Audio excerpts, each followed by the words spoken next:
حضرت سیدہ زینب نے سارے جنازے دیکھے، بھتیجوں کو، بھانجوں کو، سب کو شہید ہوتے دیکھا۔ عورتیں ڈرتی میت کو ہاتھ نہیں لگاتی، لیکن حضرت جناب زینب نے پتہ کیا دیکھا تھا؟ امام حسین کی لاش مبارک کربلا میں پڑی تھی اور امام حسین کا سر کاٹ کے نیزے پہ چڑھایا گیا تھا۔ آج میں سر کی بات نہیں کرتا، سر کی، یہاں کسی کا کٹا ہوا ہاتھ پھینک دیا جائے نا، ہاتھ تو لوگ چیخے مار کے دوڑ جائیں گے، لیکن کٹا ہوا سر دیکھا، لاشیں۔ حضرت زینب بولی، تلاوت کی قرآن مجید کی اور آیتیں پڑھی، کہنے لگی وَتُعِزُّ مَن تَشَاءُ وَتُذِلُّ مَن تَشَاءُ بِیَدِکَ الْخَیرُ۔ اور آپ فرمانے لگی یزید تو کہتا ہے تیرے مخالفین پسپا ہو گئے، تجھے عزت ملی۔ آپ فرمانے لگے یہ تیرا دربار ہے نا، یہ تیرا سجا ہوا ہے نا، تیرا اس وقت ڈنڈا چلتا ہے نا۔ فرمانے لگی چند سال ٹھہر جا، تیرے اوپر لوگ لعنتیں برسائیں گے۔ اور فرمایا جب جمعے پڑھے جائیں گے تو لوگ میرے حسین کے نام کے خطبے پڑھیں گے۔ حضرت نعمان بن بشیر صحابی رسول تھے، کہنے لگے میرے قریب اس وقت یزید کے دربار میں ایک نابینا صحابی بیٹھے، تو وہ نابینا صحابی میرا ہاتھ پکڑ کے کہنے لگے نعمان علی آ گئے، یہ تو علی کی آواز ہے، علی آ گئے۔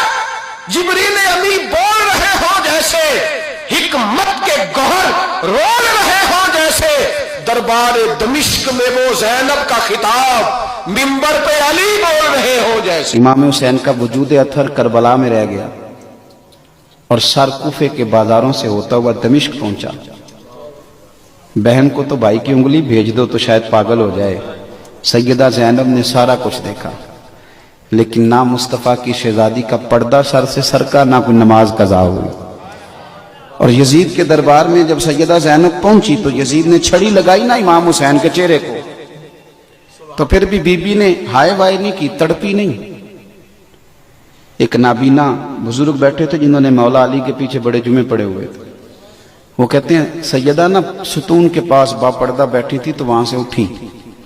ہماری تو بیویاں بات شروع کرتی ہیں تو اتنا روتی ہیں کہ بات کی سمجھ نہیں آتی، پیچھے سے اٹھی، پہلے اللہ کی حمد کی، پھر نانا مصطفیٰ پہ درود پڑھا، پھر کہا ان اللہ مع الصابرین، اور پھر فرمانے لگی تو کہہ رہا ہے کہ معاذ اللہ تو جیت گیا ہے اور حسین بظاہر ہار گئے۔ آپ فرمانے لگے یزید ذرا وقت بدلنے دے، ذرا حالات تبدیل ہونے دے، ذرا میرے حسین کی شہادت کی خبر عام ہونے دے، حکومت تیری ہے، نام تیرا ہے۔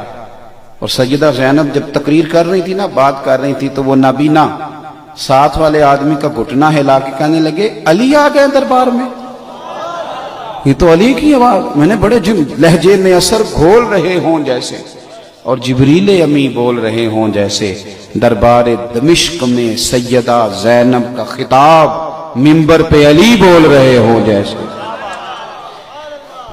میرے عزیز، حضرت سیدہ زینب فرمانے لگی حکومت بھی تیری ہے، اس وقت حالات بھی تیری طرف ہیں، لیکن ذرا وقت گزرنے دے، ٹائم تھوڑا بیت لینے دے، ذکر تیرا بھی ہوگا پر لوگ تجھے شر کی علامت کے طور پر جانیں گے، اور ذکر میرے حسین کا بھی ہوگا، اور خطیب خطبوں میں درود پڑھا کریں گے۔